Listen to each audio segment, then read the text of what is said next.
وَلَقَدْ يَسَّرْنَا الْقُرْآنَ لِلذِّكْرِ فَهَلْ مِن مُّدَّكِرٍ۔ آج انشاءاللہ تعالی ہم سورۃ النساء کی آیت نمبر 160 سے لے کر 162 تک پڑھتے ہیں اور اس کو سمجھنے کی کوشش کرتے ہیں۔ اعوذ باللہ من الشیطان الرجیم، بسم اللہ الرحمن الرحیم۔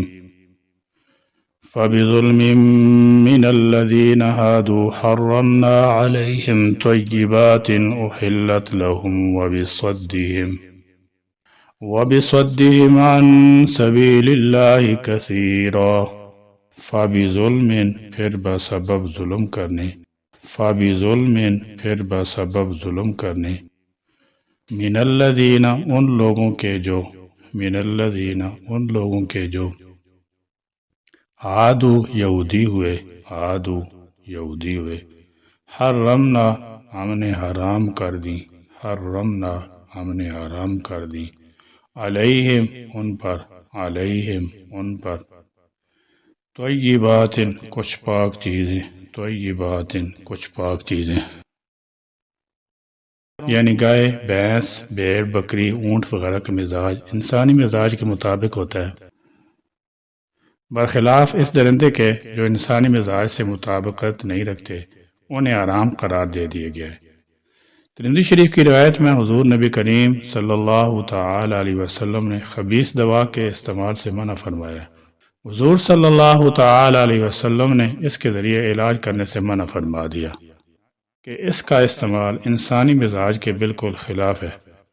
اس کی معمولی مقدار بھی انسان کے معدے، جگر، مثانی کو زخمی کر دیتی ہے، خون جاری ہو جاتا ہے، جسم میں ورم آ جاتا ہے اور پھر تمام جسمانی نظام درم برم ہو کر مریض کی ہلاکت کا باعث بن جاتا ہے۔ چونکہ زہر انسانی جسم کے لیے مضر ہے، لہذا اس کے استعمال سے منع فرما دیا گیا۔ حضور اکرم صلی اللہ تعالی علیہ وسلم نے گھوڑے کا گوشت کھانے کی اجازت دی، مگر گدھے کے گوشت سے منع فرما دیا۔ گدھے کا گوشت انسانی جسم سے مطابقت نہیں رکھتا، جو شخص کھائے گا بلید و تباہ ہو جائے گا، اس میں گدھے جیسی صفات پیدا ہوں گی۔ اسی طرح درندوں کا گوشت بھی حرام ہے، جو شخص شیر، چیتا، ریچھ، گیدڑ، بلی، کتا وغیرہ کا گوشت استعمال کرے گا، اس میں وہی صفات پیدا ہو جائیں گی۔ جو قومیں درندوں کا گوشت کھاتی ہیں ان میں ان جیسی صفات پیدا ہو جاتی ہیں۔ ابو داود شریف کی روایت ہے کہ حضور نبی کریم صلی اللہ تعالی علیہ وسلم نے چیتے کی کھال سے تیار کیے گئے مصلی پر بیٹھنے سے منع فرما دیا، اگرچہ وہ دباغت شدہ ہو۔ وجہ یہ ہے کہ ایسی کھال استعمال کرنے والے میں تکبر جیسی قبیح صفت پیدا ہوگی، جو کہ ہمارے اخلاق کے سخت مضر ہے۔ برخلاف اس کے اونٹ، گائے، بھیڑ، بکری کی کھال کے مصلی پر بیٹھنا جائز ہے کہ یہ جانور انسانی طباع سے مطابقت رکھتے ہیں۔ اسی طرح غیر اللہ کے نام کی نظر و نیاز بھی حرام ہے، وما اہل بہ لغیر اللہ، اس کے استعمال سے بھی روحانی نجاست پیدا ہو جاتی ہے، جیسے اعلیٰ روحانیت کے حامل لوگ بھی محسوس کرتے ہیں۔ غیر اللہ کے نام کی اشیاء کھانا، دودھ، گوشت وغیرہ، مگر جب یہ پاکیزہ چیزیں اللہ تعالیٰ جل شانہ کی بجائے کسی پیر، فقیر، جن یا فرشتے کی خوشنودی کے لیے موسوم کی جائیں گی تو ان کے کھانے سے انسان کی روح ناپاک ہو جاتی ہے، گویا یہ روحانی طور پر مضر ہے۔ اخلت جو حلال تھی، اخلت جو حلال تھیں، لہم ان کے لیے، لہم ان کے لیے، وبصدہم اور بسبب ان کے روکنے کے، وبصدہم اور بسبب ان کے روکنے کے۔ اسی طرح اللہ تعالیٰ جل شانہ نے ان کی قباحتوں کی وجہ سے ان پر بعض پاکیزہ چیزیں بھی حرام قرار دے دی۔ اللہ تعالیٰ جل شانہ نے کثرت سے پائے جانے والے شتر مرغ ان کے لیے حرام کر دیے، اونٹ اور دیگر حلال جانوروں کی چربی حرام قرار دے دی۔ وہ صرف ہڈیوں یا آنتوں کے ساتھ ملی ہوئی چربی تو استعمال کر سکتے تھے، مگر گوشت کے ساتھ لگی ہوئی چربی ان کے لیے حرام تھی۔ یہ ان کے لیے بڑا دشوار حکم تھا، مگر اللہ تعالیٰ جل شانہ نے فرمایا کہ یہ ان کے اپنے جرائم کی وجہ سے سزا کے طور پر کرنا پڑا۔ ان سبیل اللہ، اللہ کی راہ سے، ان سبیل اللہ، اللہ کی راہ سے، کثیرہ بہتوں کو، کثیرہ بہتوں کو۔ اس آیت میں اللہ تعالیٰ جل شانہ نے یہودیوں کو دی جانے والی سزا کا ذکر کیا ہے، جس کے مطابق ان پر بعض حلال چیزیں حرام قرار دے دی گئی تھیں۔ ارشاد ہوتا ہے فَبِظُلْمٍ مِّنَ الَّذِينَ عَادُوا، یہودیوں کے ظلم یعنی گناہوں کی پاداش میں حرمنا علیہم طیبات احلت لہم، ہم نے ان پر پاکیزہ چیزیں حرام قرار دے دیں جو ان کے لیے حلال تھیں۔ اور ظلم سے مراد اہل کتاب کی وہ خرابیاں ہیں جن کا تذکرہ گزشتہ دروس سے چلا آ رہا ہے۔ کسی چیز کی حرمت دو وجوہات کی بنا پر ہوتی ہے۔ پہلی وجہ یہ ہے کہ حرام چیز میں کوئی ایسی خرابی پائی جاتی ہے جو جسمانی یا روحانی لحاظ سے انسان کے لیے مضر ہوتی ہے، لہذا مثلاً اس سے حرام قرار دے دیا جاتا ہے، اور یا پھر کوئی حلال چیز محض سزا کے طور پر کسی قوم پر حرام کر دی جاتی ہے، جیسا کہ پہلے بھی بتایا گیا ہے کہ یہ بڑی ہی خراب قوم تھی، نہ صرف یہ کہ خود ہی برائی کرتے بلکہ دوسروں کو بھی برائی کی ترغیب دیتے، نیک کاموں میں رکاوٹ ڈالتے، سود کھاتے، ناجائز مال بھی کھاتے۔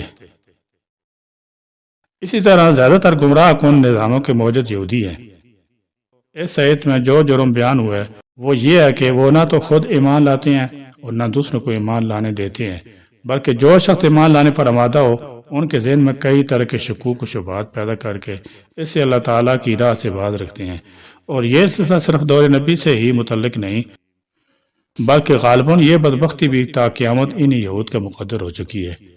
موجودہ دور میں فلسفہ اشتراکیت کا موجود ایک یہودی تھا جسے یہودی دماغوں نے ایک نظام کی شکل دی، اور اس نظریے کی بنیاد ہی اللہ تعالیٰ کے صریح انکار پر قائم ہوتی ہے۔ آج کا دوسرا گمراہ کن فلسفہ سگمنڈ فرائیڈ کا ہے، جس نے فحاشی بے حیائی کو انتہائی فروغ بخشا ہے، اور یہ فرائیڈ بھی بنی اسرائیلی کا ایک فرد ہے، اس لیے ان کی شریعت کے قانون سخت کر دیے گئے ہیں اور سزا کے طور پر سخت پابندیاں عائد کی گئی ہیں، یعنی کئی حلال چیزیں ان پر حرام کر دی گئیں اور نیک لوگوں کو چھوڑ کر باقی سب کے لیے آخرت میں دردناک عذاب تیار کیا گیا ہے۔ مسلمان یا جو بھی شخص اپنی زندگی ان کی طرح گزارے گا عذاب سے نہ بچ سکے گا۔ وَأَخْذِهِمُ الرِّبَا وَقَدْ نُهُوا عَنْهُ وَأَكْلِهِمْ أَمْوَالَ النَّاسِ بِالْبَاطِلِ وَأَعْتَدْنَا لِلْكَافِرِينَ مِنْهُمْ عَذَابًا أَلِيمًا۔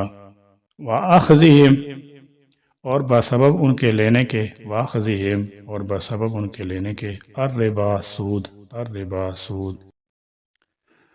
آج ہی نہیں بلکہ صدیوں سے دنیا میں یہودیوں سے بڑھ کر کوئی سود خور قوم نہیں، اور یہی حال نزول قرآن کے وقت بھی تھا، حالانکہ تورات میں بھی سود کی ممانعت کا صریح حکم موجود ہے۔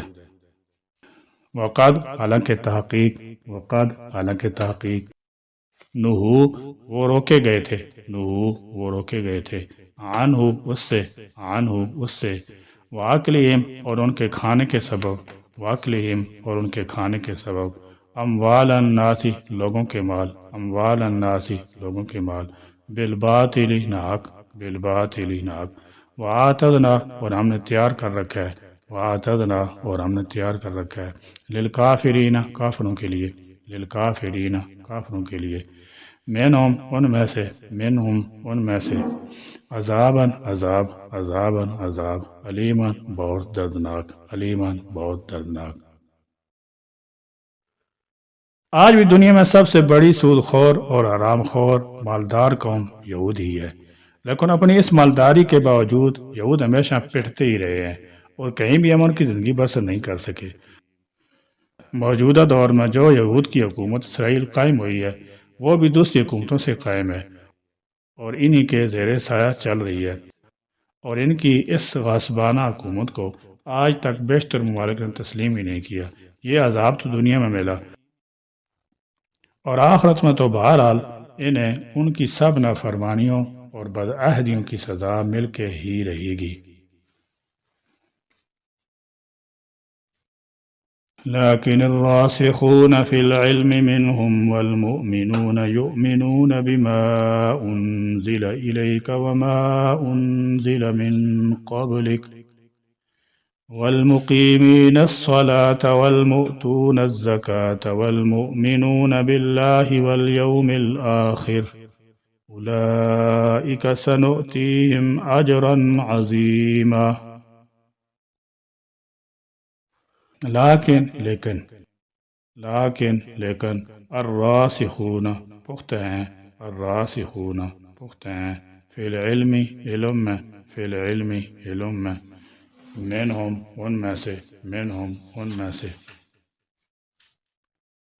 مولانا تھانوی رحمۃ اللہ تعالی علیہ نے راسخون فی العلم کا ترجمہ علم دین میں پختہ سے کیا ہے۔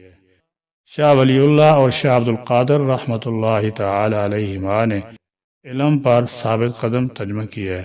حاصل دونوں کا یہی ہے کہ جو علماء اہل کتاب میں پختگی کی وجہ سے حق پر قائم ہیں، جیسے حضرت عبداللہ بن سلام وغیرہ، ان کا اجر اللہ تعالیٰ جل شانہ کے یہاں محفوظ ہے۔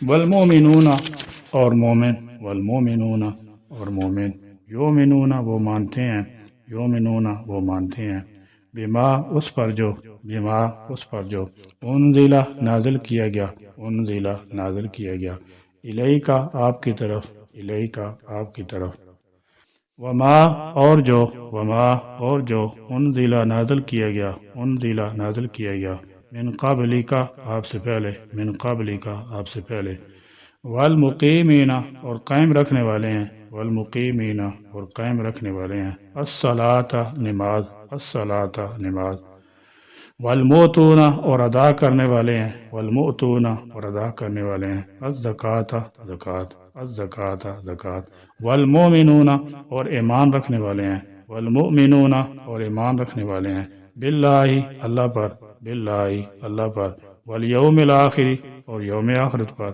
والیوم الآخر اور یوم آخرت پر، اولئک یہی لوگ، اولئک یہی لوگ، سنوتہم ہم ضرور دیں گے انہیں، سنوتہم ہم ضرور دیں گے انہیں، اجرا عظیما اجر بہت بڑا، اجرا عظیما اجر بہت بڑا۔ اس آیت میں فرمایا لیکن الراسخون فی العلم منہم، مگر جو لوگ علم میں پختہ کار ہوتے ہیں۔ حضور اکرم صلی اللہ تعالی علیہ وسلم کے زمانہ میں حضرت عبداللہ بن سلام اور ان کے بعد رفقاء نے ایمان قبول کیا، وہ لوگ صحیح معنی میں اہل علم تھے۔ والمومنون اور کچھ ایسے ایمان والے بھی ہوتے ہیں، یؤمنون بما انزل الیک جو اس چیز پر ایمان لاتے ہیں کہ آپ پر نازل کی گئی، یعنی قرآن پاک، وما انزل من قبلک اور اس چیز پر بھی ایمان لاتے ہیں جو آپ سے پہلے نازل کی گئی تھی، یعنی تمام کتب سماویہ۔ اور ایمان کی تکمیل بھی ہوتی ہے جب تمام انبیاء علیہم الصلاۃ والسلام اور تمام کتب پر ایمان لایا جائے، تمام شرائع الہی کو تسلیم کیا جائے، تاہم عمل صرف آخری شریعت اور کتاب قرآن کریم ہی پر کیا جائے گا۔ فرمایا قابل تعریف ہیں وہی حق پرست لوگ جو علم میں پختہ اور تمام کتب سماویہ پر ایمان لانے والے ہیں۔ ان کے علاوہ والمقیمین الصلاۃ جو نماز قائم کرنے والے ہیں، کیونکہ تعلق باللہ قائم کرنے کے لیے نماز ایک بہترین ذریعہ ہے۔ پھر فرمایا والمؤتون الزکوٰۃ اور زکوٰۃ ادا کرنے والے ہیں، اور زکوٰۃ ادا کرنے والے لوگ بھی قابل آفرین ہیں۔ نماز کے ساتھ تعلق باللہ قائم ہوتا ہے اور زکوٰۃ کے ذریعے مخلوق کے ساتھ تعلق اور ہمدردی پیدا ہو جاتی ہے۔ اللہ تعالیٰ کے بندوں کی خیر خواہی کے لیے زکوٰۃ کی ادائیگی فرائض میں سے ہے۔ فرمایا وہ لوگ بھی قابل تعریف ہیں، والمؤمنون باللہ جو اللہ پر ایمان لانے والے ہیں، والیوم الآخر اور قیامت کے دن پر بھی ان کا ایمان ہے، جزائے عمل کو تسلیم کرتے ہیں۔ ایسے لوگوں کے متعلق فرمایا اولئک سنؤتیہم اجرا عظیما، ایسے لوگوں کو ہم عنقریب اجر عظیم سے مالا مال کریں گے۔ روز آخر پر ان کا ایمان ہے تو وہ لوگ لائق تعریف اور مستحق اجر ہیں۔ حق تعالیٰ جل شانہ کا بے انتہا شکر و احسان ہے کہ جو ہم کو شریعت اسلامیہ جیسی کامل اور آسان شریعت عطا فرمائی۔ اللہ تعالیٰ ہمیں یہود کی بدعمالیوں سے جس کی قرآن پاک نے خبر دی، عبرت و نصیحت حاصل کرنے کی توفیق عطا فرمائے، اور ہمیں اپنی شریعت کی نافرمانی اور خلاف ورزی سے بچائیں، اور ظاہراً باطناً ہم کو کامل اتباع شریعت مطہرہ کا نصیب فرمائیں، اور ایمان کے ساتھ اعمال صالحہ کی بھی توفیق مرمت فرمائیں۔ یا اللہ ہم کو دین حق جو آپ نے عطا فرمایا ہے اس پر وفاداری اور سچائی کے ساتھ تا زندگی قائم رکھیے، اور یہود کی طرح نافرمانی سے کامل طور پر بچائیے۔ یا اللہ ہمیں نماز کی توفیق کاملہ نصیب فرما، اور اپنے تمام اوامر و نواہی کی سچائی کے ساتھ پابندی نصیب فرما۔ یا اللہ ہم کو ایمان اسلام کے ساتھ جملہ اعمال صالحہ کی بھی توفیق عطا فرما کہ آپ کی رضا والی زندگی دنیا ہی میں نصیب ہو، اور آخرت میں آپ کی مغفرت رحمت اور اجر عظیم نصیب ہو۔ ربنا تقبل منا انک انت السمیع العلیم وتب علینا انک انت التواب الرحیم، وآخر دعوانا ان الحمد للہ رب العالمین۔